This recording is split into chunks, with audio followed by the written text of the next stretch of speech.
On this episode, two medical mysteries that defied the experts. His nose appeared to be shrinking and getting almost more beak-like. We started to realise that the doctors had not seen something like this before.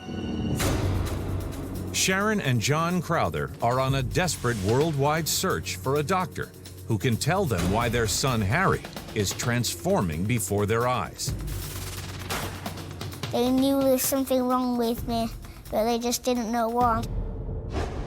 Then, newlywed Sadie Jones thinks she has it all, until she's suddenly faced with a series of terrifying symptoms, which doctors believe are all in her head. The pain got so bad that I thought I was having a heart attack. Her hair was just starting to fall out. I was constantly worried whether she was okay. It felt like I was just screaming at the top of my lungs and nobody was listening to me.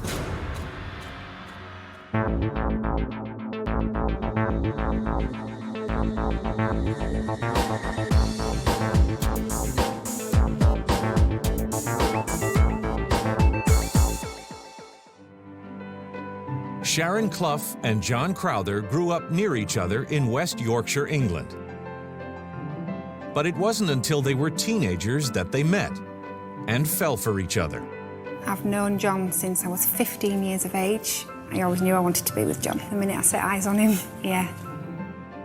First impression of Sharon, she was young, loud, different, and that kind of got me eye. But John had another girlfriend, so I had to fight that obstacle, and I did, and I won, and I got my man. 5 years later, in 1990, the young couple married and set about building a life together. I always wanted children, straight away. I always wanted to be a father, yes. First child was Emma. She was born in September 1993. And we knew after we had Emma, we just needed more and more. Second child is Jack. He was born in January 1996. And just 3 years later, the Crowthers welcomed their third child into the world. Harry was born in 1999 in February. To me, he just looked absolutely perfect. For me, being a dad, it was great. I'd come home of an evening, put them to bed, and it was great. The Crowthers couldn't be happier as they watch Harry meet all of his milestones right on time. Nothing could have prepared them for what happens one spring morning soon after his first birthday. It was just a normal day. I was bathing Harry, lifted up his arms and noticed under one of his arms that he appeared to have what I thought was little tiny freckles. But they were quite spread out under his armpit, and they were like a pale brown colour, and I'd not seen anything like it before. Emma and Jack didn't have anything like that, so we knew we had to get him to the doctor. The dermatologist had a special lamp that he would use, which was like a UV light. He started off under his armpits and he slowly scanned the light, and then he concentrated mainly on Harry's stomach area, and as he shined the light over, there was a big patch on his stomach that you couldn't see to the naked eye. About half the size of an apple. Could only see it under the lamp. We were getting quite worried now, and Jack and Emma were very inquisitive about what was going on with Harry, but we just said he's special and we just need to sort him out. We were referred to the geneticist, and we went to see him, and that's when he mentioned a disorder called neurofibromatosis type 1. Type 1 neurofibromatosis is a genetic condition that usually sets in during childhood. As it progresses, life-threatening tumors may develop throughout the body. The doctor wanted to do a blood test to check to determine whether it was neurofibromatosis type 1. And at that point, I really did panic. The first thing you do is you go home and you look it up on the internet, which isn't a good thing to do because the internet always shows the worst case scenario. So obviously you can imagine we just envisaged Harry being covered in these little tumours.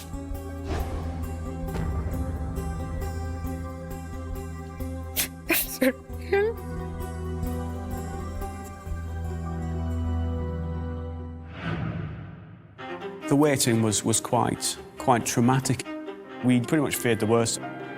It was a couple of weeks, but as you can imagine as parents, it felt forever. The geneticist called us back into his office. The test came back negative.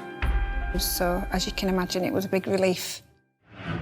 Over the next 2 years, the inexplicable spots begin to spread to new areas, and Harry undergoes test after test to no avail. And we really didn't know what to do at that point. We just needed somebody just to clarify what it was that he had. While the odd markings are extremely worrisome, the Crowthers remain hopeful about their son's health, especially when it's clear he's a bright little boy. He could hold a good conversation even as a 3-year-old. He was very bright. And as far as mentally, he was brilliant. He's the funny little chap. He always been, you know, what we call bright as a button. And in the fall of 2003, Harry begins preschool. It's an exciting time for the family, as Harry seems to revel in the experience. But just when they least expect it, a shocking new symptom begins to emerge. He was getting ready to go to preschool, so we know he was fighting to get dressed, and that's when I noticed it. The skin round his tummy seemed tight and shiny, and it just seemed as if somebody had almost grabbed him from behind and pulled his tummy really tight, as if he'd been fastened by a clip at the back of him. Horrified by the transformation, the Crowthers set up yet another appointment with the geneticist. And over the next week, Harry endures a series of tests. They were just testing to see if they could find a chromosome defect. He said that he still didn't have a clue as to what he thought it was, but that he was going to try his hardest to find out what it was that Harry had. There was no abnormalities, but that just thickened the plot, so to speak. I just knew something was terribly wrong. I would have given my right leg to find out what was wrong with Harry. The geneticist started to speak to different colleagues across the UK. No one knew what was going to happen. We didn't, the doctors didn't. That just frustrated us. It's a difficult time for the family as they wait helplessly for some explanation. Making matters worse, over the next year, Harry's body begins to change in even more bizarre ways. The way his bones were forming, you could see something wasn't quite right. Harry had very small, almost non-existent collarbones. And I remember thinking, whoever put Harry together, it kind of looked like they stuck his arms on in the wrong place and his chest didn't look quite right. My name's Harry and I live in England, Murfield. Sometimes people that are rude and just stare at me. I don't like going out really, and that's why. People could tell Harry was different. They would get their friend and pull their friend over to have a look. That's not nice for a little boy to see. We knew that something wasn't quite right. We wanted to find out what it was. We weren't prepared to just sit back and think that Harry just had to live like this. John and I needed to find answers. I needed to know what was wrong with Harry. We started to realise that the doctors, even though they knew their field, had not seen something like this before. It's a long and tedious process for the Crowthers, and over the next year, things begin to take a toll on the family. Sharon was really tough. She was putting on a happy face for kids. I think I was more worried about how Sharon was feeling. She seemed worried and distant, and there were times when she wouldn't really want to talk about it. I think they were really worried about me. They knew there was something wrong with me, but they just didn't know what, and they wanted to find out what. Over the past 6 years, Harry Crowther's body has mysteriously transformed, and no doctor can tell his parents why. And while Sharon and John Crowther have not given up hope that they will eventually track down an answer, they're forced to face a difficult reality. The children at school are beginning to notice just how different Harry is. He started to get picked on. Harry now was realising he was different to most children now. They wanted to know what was wrong with him. You just tried to ignore them. Everybody has a different appearance. I'm just like them, really. Harry's a tough cookie, and even when he's down, he just picks himself up. We love Harry for who Harry is. While Sharon and John do the best they can to help Harry feel normal, they can't help but notice that his body is continually transforming. When we first noticed changes in his face, His nose appeared to be shrinking and getting almost more beak-like. He's always had beautiful blue eyes, but they seem to be getting more protruding. And as his teeth were growing, his teeth seemed to be all trying to squeeze into a small mouth, so he had a lot of overcrowding in his mouth. And just before Harry's 7th birthday, it's all too clear that the mysterious disease he's living with has taken on a life of its own. Terrified by the rapid pace with which it's attacking his body, the Crowthers demand an explanation. The geneticists did think it was something called MAD, which is mandibular-acral dysplasia. Mandibulo-acral dysplasia, or MAD, is a genetic disorder characterized by a receding chin, very little body fat, and small collarbones and fingers. MAD is irreversible, and many patients go on to experience heart problems and a shortened lifespan. When we researched mandibular-acral dysplasia, we came across a website of a little boy who really looked like Harry, but the geneticists wanted to do a blood test to check. The next week is almost unbearable for the family as they wait for the findings to come in. Harry tested negative for the mandibular-acral dysplasia. And when the tests come back to say it wasn't that was a big shock. Back at square one, the Crowthers insist that the geneticist help them track down someone who can shed some light on their son's baffling condition. A few weeks later, he has the name of a doctor who may be able to help Harry. The geneticist said that he knew of a doctor in Dallas, Texas that would be able to finally tell us what was wrong with Harry. Travelling so far wasn't a problem. We got to a stage now where we had to find some answers, and then we'd go to the moon to find those answers. It didn't matter. I got an email from a geneticist in the United Kingdom asking my opinion about Harry's condition. We had seen other children with similar problems that Harry was presenting with, but Harry's case was very perplexing, and that's why I encouraged them to consider visiting us in Dallas so that I could have a chance to personally evaluate him here. When we evaluated him, he had freckles on his body, he had shiny, tight skin on his hands, and he had some sharp features on his face, a little bit pointed nose and small mandible. Dr. Garg was really nice and he came to have a look at me, ran some tests. Some of the tests were really weird, where they had to put me in a tank. They slowly filled it up with water. We conducted underwater weighing to find out how much body fat he has. Harry had a DEXA scan that measures bone density. Finally, after reviewing all of the test results, Dr. Garg is confident he knows the name of the disease Harry is living with. I think both John and I had a mixture of excitement and apprehension. I knew that we had to be brave. The clinical features that I saw in Harry and the results of the genetic testing confirmed that we were dealing with atypical progeroid syndrome. Atypical progeria syndrome is a genetic disorder that presents with premature aging. In healthy individuals, cells are constantly renewed to replace dying cells, helping to maintain healthy tissue throughout the body. But in patients like Harry, a genetic mutation interrupts this process, leading to accelerated aging. Atypical progeroid syndrome is extremely rare, with only 30 patients reported so far in the world literature. Harry's disorder is similar to another genetic disease, progeria. But atypical progeria patients have some symptoms of progeria and not others. And no two patients with atypical progeria are alike. Everyone will have different manifestations or clinical features. Why, we don't know. However, it's now all too clear that each of the symptoms Harry has experienced so far is a direct result of the genetic mutation. He is aging 5 times faster than normal.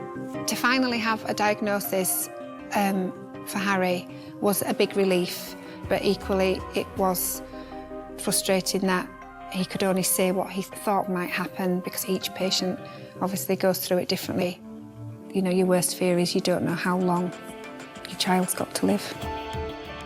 While the average lifespan for a child with classical progeria is 13, experts are more optimistic about Harry's future. The fact it's atypical means his life expectancy is much, much longer, which is really, really good, and we're very happy about that. So we just have to remain positive. Ultimately, it doesn't affect their mental state. As they get older, their body gets older, they don't deteriorate mentally, which is an absolute blessing. With Dr. Garg's help, the Crowthers begin to understand how the debilitating disease will eventually slow Harry down. There is no cure for atypical progeroid syndrome at this time. He knew that Harry would probably suffer with problems with his joints, problems with his heart. And we can take a preemptive approach there to handle those manifestations even before they appear. Grateful to finally have a diagnosis in hand, Sharon and John can't help but wonder why they had to travel almost 5,000 miles to find a doctor who recognized the disease. I think we had to travel so far because it is so rare that not many doctors here in the UK have ever seen a case of progeria in their lifetime. Today, despite the changes his body continues to undergo, Harry is a bright and happy 11-year-old boy. It makes me age 5 times faster, so I'm 11 now, so my bones will be 55 years old. Harry said to me, "Grandma, guess what? You and I are the same age inside." I said, "Oh, no, not really. I'm a bit older than you." But it was Harry's way of understanding what atypical progeria syndrome means to him. He thinks it's amazing. To not have a precedent of what to expect with Harry has been tough. Since being diagnosed, he's developed arthritis in his knees, his elbows, his fingers, his toes. He sees an occupational therapist, a physiotherapist. All the doctors are monitoring Harry closely. And so I just know how to look after myself now. I have to be careful of contact sport like football, rugby, because I get hurt really easily. Harry's where he should be at school. He's achieving all his milestones academically. He's got so many friends from all ages and he never complains. He just is an upbeat little boy. Everybody loves him. He's cheeky, he's fun, he's really a good character to be around. Very funny chap. I think atypical progeria syndrome that Harry has is what makes Harry, Harry. And I wouldn't swap him. The key message for us was we've got to keep trying to piece the puzzle together. And if you ask the right questions enough times, you'll get the right answer. There is somebody out there to help. Just ask, keep asking, keep asking, keep asking. It took us 6 years of trying and trying, and we had an answer. Harry's my hero. He's been an absolute star through all this. And he's an inspiration. And I love him. I feel happy most of the time. I can't stop smiling.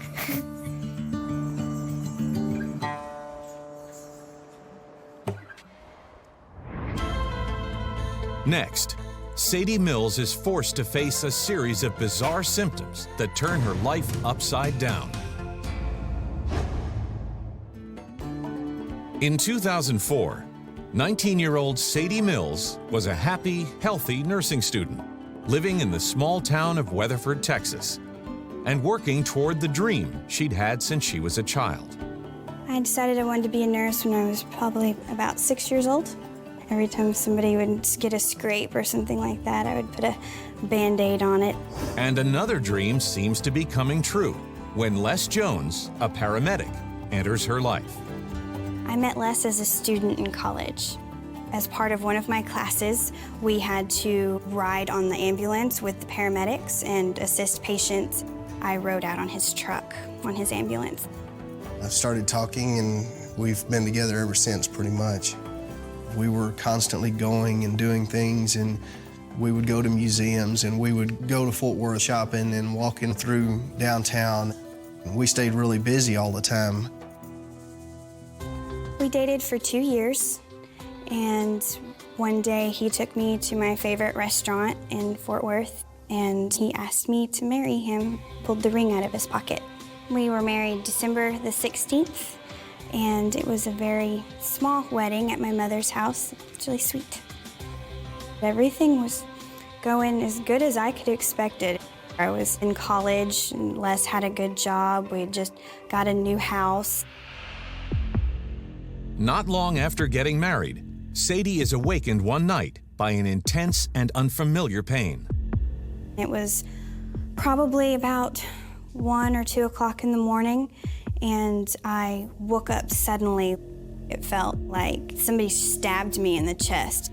I did not know what just happened to me. I was freaked out. 24-year-old Sadie Jones has always been a picture of perfect health. Little does she know that her world is about to begin spiraling out of control when she's struck by a frightening sensation in the middle of the night. I woke up suddenly like somebody stabbed me in the chest is the way it felt. It felt like my throat was on fire and my mouth was on fire.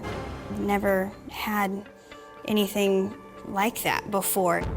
I reached over and grabbed the bottle of water and just drank as much as I could get down, and it just immediately relieved the symptoms. I thought maybe it was heartburn. I was able to fall asleep probably within about 5 or 10 minutes of drinking the water. I felt completely normal when I woke up the next morning. But over the next few weeks, the heartburn-like pain returns and keeps coming back. It just came without warning, the heartburn. It didn't matter what I was doing, where I was, it just would hit me. I just figured that because I had gained some weight right before Les and I had gotten married, and I thought that going from, such an extreme, that maybe that's what was causing it. And I started taking at least a half a bottle of antacids a day. Nothing was helping.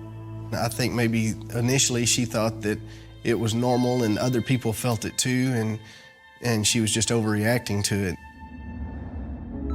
Then, one day in early spring, while she's grocery shopping, a terrifying incident sends Sadie reeling. I remember going into the grocery store to get groceries, and Les was with me, and all of a sudden I could feel the heartburn coming on, and I knew that something was wrong. The pain got so bad that I was just standing in between aisles, just kind of gripping the shopping cart, just shaking. It scared me to death. She got very pale. Her forehead got really sweaty. It was obvious that there was something going on. Les didn't know what was wrong with me. I couldn't even talk. I thought I was having a heart attack. Alarmed, Les rushes his wife to the ER. It felt like a lot of pressure in my chest. A lot of burning and tingling. The on-call physician immediately performs a series of tests, but there's no sign of any cardiac disorder. However, the doctor does have a hunch about what's causing the pain. He thought that maybe I could have an ulcer. I had to have a blood test. It took about 3 weeks to get the results back. The test came back negative. I didn't know what to make of it. Over the next 2 weeks, the heartburn-like attacks only seem to intensify. Then, one Sunday night, Sadie is jarred awake by a bizarre new symptom. I felt like I was drowning. It felt like somebody poured a bucket of water on my face while I was asleep, and I was choking, I was coughing. I had realized that I had thrown up in my sleep, so I ran into the bathroom to clean myself up.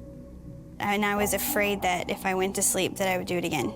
I was very embarrassed. Like I wet the bed, but I didn't. That's kind of how it felt. It was just as mortifying. Frightened and bewildered, Sadie makes an appointment to see her doctor the very next day. The doctor thought maybe it was because I drank so much water right before I went to bed. He told me to try to keep from drinking anything after about 7 o'clock at night, just to kind of ensure that I'd have nothing to come up in my throat. I'm a paramedic. I'm not a doctor. I'm not gonna question what the doctor says, right off the bat. But just a few nights later, Sadie wakes up again to find herself drenched in water. And when she makes an appointment with her doctor, he can find nothing wrong and assures her that it's just stress. The doctor just kind of didn't seem to really take us very seriously. Basically, it seemed like the doctor was telling us there's got to be something that's causing it. It's got to be something that you're doing that is making you feel this way. It felt like I was just screaming at the top of my lungs and nobody was listening to me at all. Nobody could even hear me. Over the last 4 months, nursing student Sadie Jones has been suffering from excruciating heartburn, and she's just started vomiting water in her sleep. Her doctor is convinced that stress is triggering everything, but Sadie's husband, Les, isn't so sure. I told Sadie whenever I saw it that I don't know, what's going on. I don't know what this is, but that's not normal. Basically, I wasn't sleeping more than just a few hours a night at that point because of all the heartburn and the throwing up. And I just started feeling very tired and lethargic when I was, going to class. As her medical problems started getting more frequent and more severe, it got to the point to where I was seeing her with a book studying less often. Usually I'm at a 4.0, and I had started making B's and C's on tests because I was just too tired to study. She was exhausted, she was depressed. Watching my newlywed wife go through all of this and knowing that there's nothing that I can do to fix it, seeing that happening was horrible. During the day, Sadie drags herself from one class to the next. But in the evenings, she begins to notice a bizarre new development.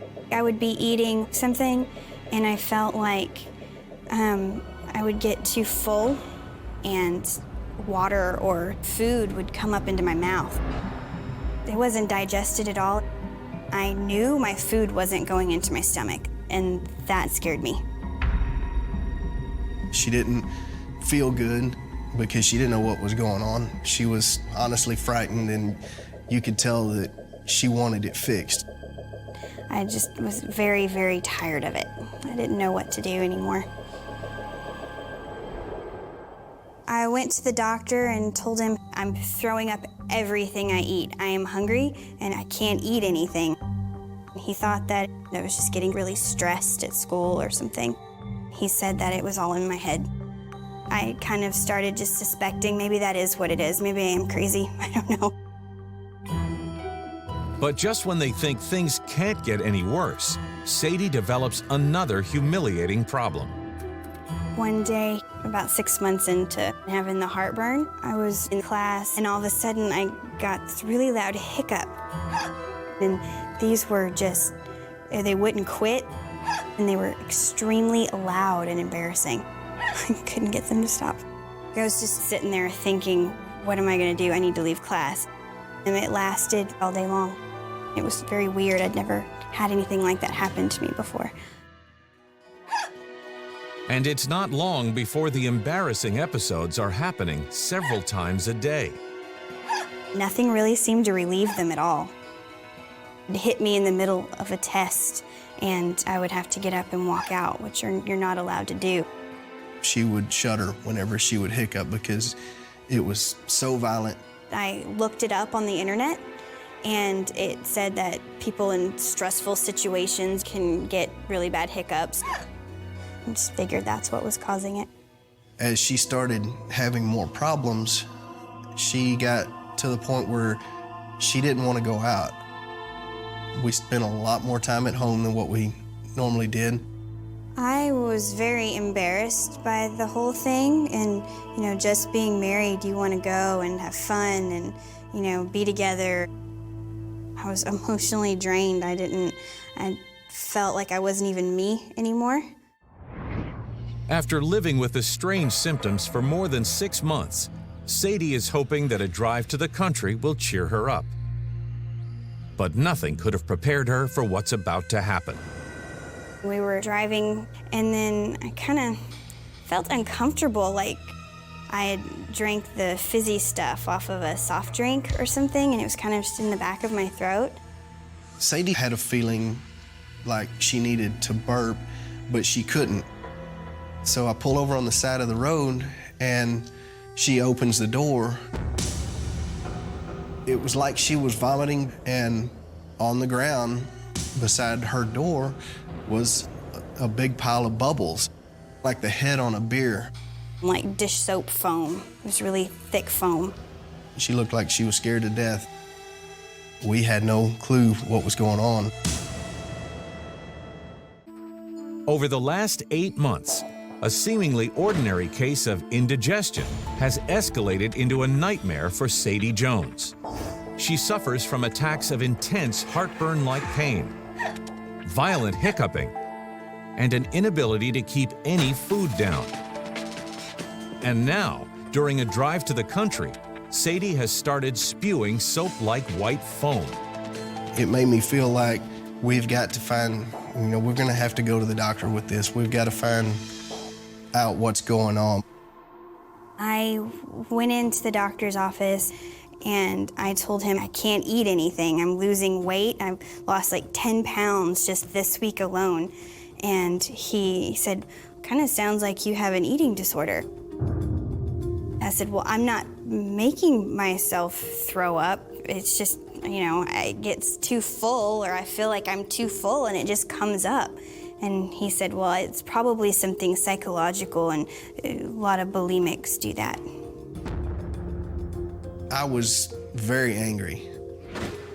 I tried to keep my composure as best I could. I told the doctor it is not bulimia. She wants to eat. She can't eat. She is not getting the food into her stomach, guys. She is not doing this on purpose.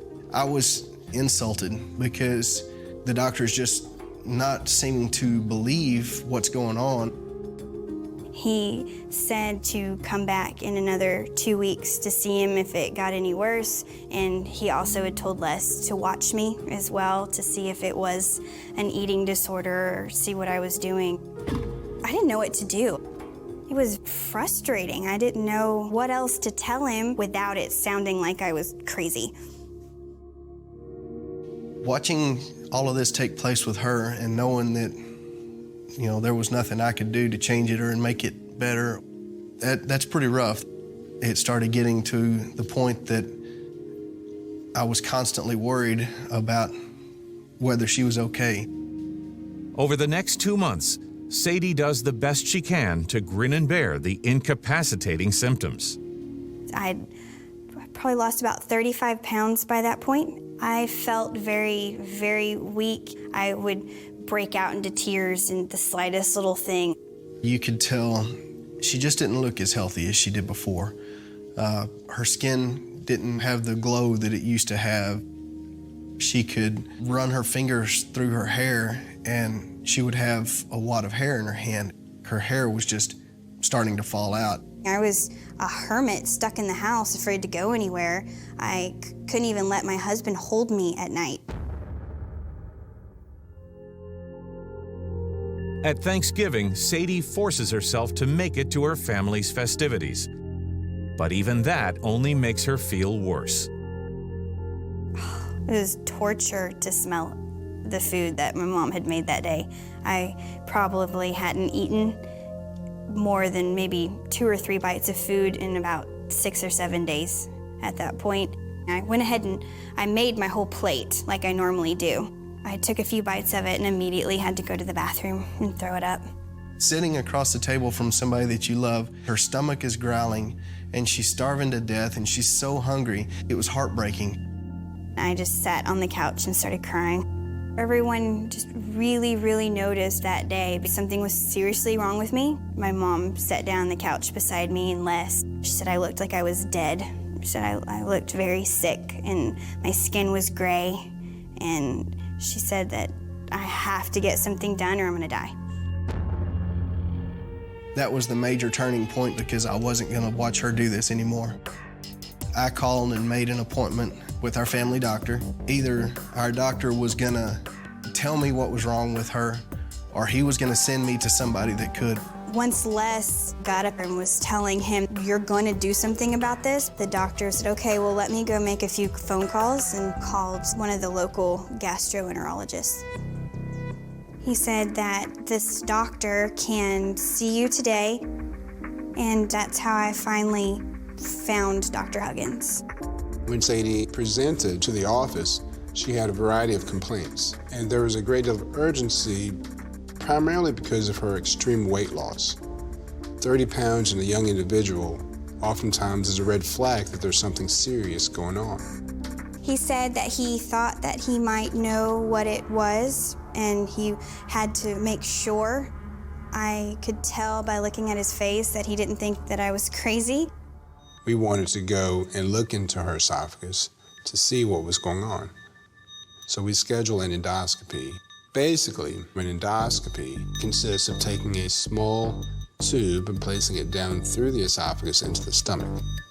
My first thought was, for the first time, somebody seems to know what's going on. We noticed that her esophagus in particular seemed more dilated than the typical esophagus. In addition, we felt that there was a decrease in the overall activity typically seen. When I woke up, Dr. Huggins was standing there with my husband, and he said that his suspicion was correct and that he knew exactly what it was that I had. Over the last year, Sadie Jones has been enduring a humiliating and mysterious disorder that doesn't allow her to keep food or water down. Now, she's finally found a doctor who thinks he knows what's wrong with her. For the first time in a long while, I felt like everything was going to be okay. After assessing Sadie's symptoms of vomiting, reflux, and inability to swallow, in addition to the endoscopy findings, we were able to make a diagnosis of achalasia. Achalasia is a rare disorder of the esophagus. In healthy individuals, the esophagus, which is made up of muscles, relaxes and contracts to move food and liquids into the stomach. But in patients like Sadie, the muscles are unable to do their job. As a result, anything that enters the esophagus cannot pass through to the stomach, producing a major blockage. Ultimately, the patient is forced to expel the content. It felt wonderful to finally get a diagnosis of what this was, because it just took so much out of my life. He pulled all of those symptoms that she's been having into one diagnosis, and they're all tied together. Achalasia is progressive.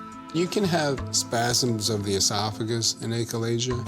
These bouts of contraction can be so severe that she will have intense pain, very similar to what one experiences with a heart attack. These cycles of vomiting that Sadie was experiencing were an attempt to evacuate her esophagus. She would accumulate food in the esophagus until it reached a critical point, and at that point it would try to clear itself. Hiccups is a common manifestation of achalasia. The foam that Sadie experienced was produced by the salivary glands, and it was the body's attempt to respond to the irritation of the esophagus. It was just really nice to be able to find out what was causing me all these problems. Finally, now it all makes sense. Fortunately, Sadie was diagnosed in time, before the disorder got even worse. If she hadn't been diagnosed, it probably would have led to a hospitalization, considering the amount of weight loss and the degree of dehydration which she had experienced. My first question for Dr. Huggins was, how do we treat this now? Are we going to be able to cure it? He said that it's not curable, but he could try Botox injections. So by injecting the medication into this area and thus achieving relaxation of this area, we remove the biggest problem from achalasia. Once Dr. Huggins administers the injection, Sadie feels the effects almost immediately. After we left the surgical center, we drove to the house and she ate and she's like, oh my God, I felt it going in my stomach. She didn't get sick. It felt wonderful. I was just happy that, now I finally got my life back. Following the injection of Botox, Sadie continued to improve drastically over a 3-week to 4-week period of time.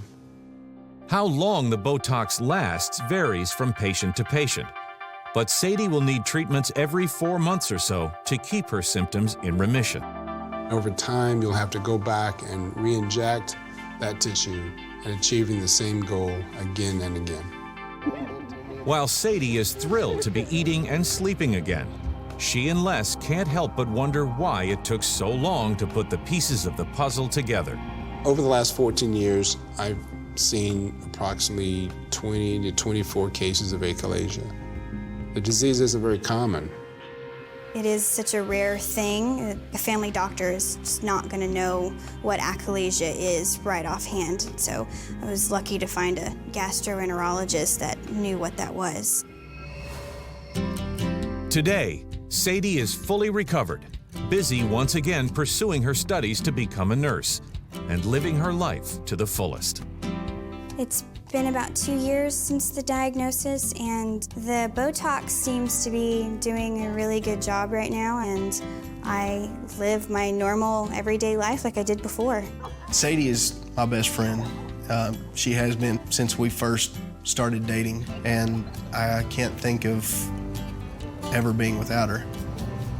I just think that, if you go to a doctor, and they just are not figuring out what's wrong with you, go see another doctor till someone sits down like Dr. Huggins did to me and actually listen to what you have to say.